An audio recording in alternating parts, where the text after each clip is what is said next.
Саламатсыздар ма балалар? Бүгін математика сабағынан 4-ші сынып 114-ші сабақ. Сабақтың тақырыбы бөлшектер пысықтау.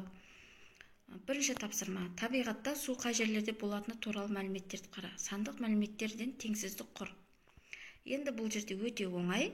Берілген сандардан теңсіздік құрамыз. Теңсіздік дегеніміз қайсысы үлкен, қайсысы кішкентай. Мұқият дәптерге жазып аламыз. Келесі тапсырма. Бөлшектерді салыстыр. Бөлшектерді салыстыр. Мына жерде мына екеуінің бөлімдері бірдей және бөлшектері әртүрлі. Бұның бөлшегі көп жағы үлкен болады. Екінші 1,1 және 16-дан 5.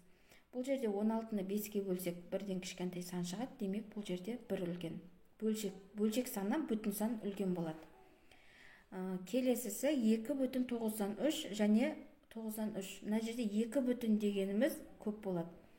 9-дан 8 және 20-дан 8. Бұл жерде бөлімдері әртүрлі, бөлшектері бірдей. Бұл жерде алдыңғы сабақта өткеніміздей бөлімі, қайсының бөлімі кішкентай, сонысы үлкен болады. Өйткені 9-дан 8, 9-ы 8-ге бөлсек, бұда үлкен сан шығады, 20-ны 8-ге бөлсек, бұл жерде кішкентай сан шығады. 7-ден 3 және 4-тен 3. Және бұл жерде де бөлімі екі түрлі болып тұр, соның бөлімінің кішкентай жағы үлкен болады. 7-ден 2, 7-ден 6 бөлімдері бірдей. Бұның қайсының бөлшегі үлкен, сол жағы үлкен болады. Келесі тапсырма. Суреттер бойынша аралас сандарды жаз.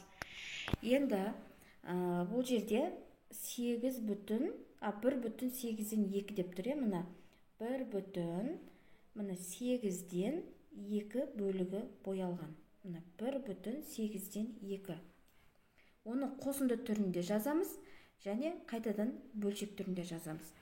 Тапсырмасында 2,6-дан 3 деп тұр, мына 2 бүтін, екеуі бүтін болып тұр, 2,6-дан 3 бөлігі боялмаған деп тұр. 2,6-дан 3. Қосынды түрінде жазатын болсақ, бірге бірді қосамыз 2. Сол кезде бізде 2,6-дан 3 деген сан шығады екен. Есепте бұл жерде де өте оңай, қосу және азайту амалдары берілген. Бөлімдері бірдей, бөлімдерін бірдей қылып жазамыз. Міне 30. 30-дан 21-ге 3-ті қосамыз. 24, 24-тен 8 аламыз, міне 16. Бұл жерде осылай пропорция құрып шығамыз. Екінші тапсырмада міне 65. Бөлімі бірдей. 21-ден 16-ны аламыз, одан шыққан санды 13-ге қосамыз. Осылай бір-біріне қосу және қандай амал берілді, сол амалды орындап шығамыз. Келесіні мұқият дәптерімізге жазып аламыз. Келесі тапсырма. Шартты есеп. Ара қашықтығы 660 км болатын теңіз жағасындағы екі қаладан бір уақытта бір-біріне қарама-қарсы бағытта екі машина жолға шықты. Олар 4 сағаттан кейін кездесті. Біреуінің жылдамдығы 90 км/сағат, екі машинаның жылдамдығы қандай? Бұл жерде екі машинаның жылдамдығы 4 сағаттан кейін 75 км/сағатқа тең болады екен. Тапсырмасынан Нұрсұлтан қаласынан Арал теңізіне жүрдек пойызбен ғалымдар жолға шықты. Олармен бір уақытта қарама-қарсы бағытта Қызылорда қаласынан Астанаға қарай жылдамдығы 90 км/сағат пойызбен оқушылар шықты.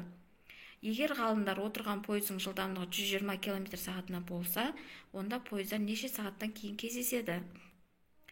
Бізде бірінші жылдамдық 90 км/сағат, екінші жылдамдық 120 км/сағат болады. Бұл жерде бізге уақыт белгісіз, Т.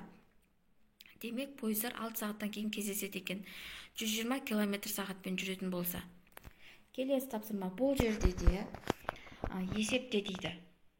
Қосынды және азайту түрінде берілген. Мына жердегі 4 пен 3-ті қосамыз. 4 пен 3-ті қосамыз. 7,9-дан 3 деген сан шығады. Бөлшек сол күйінше жазылады.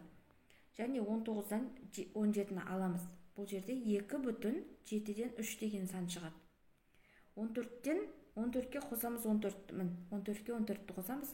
Бөлшек сандар осы күйінше жазылады. 14-ке 14-ті қосақ 28, 28,8-ден 1 деген сан шығады. Келесі тапсырманы осыған қарап орындаймыз.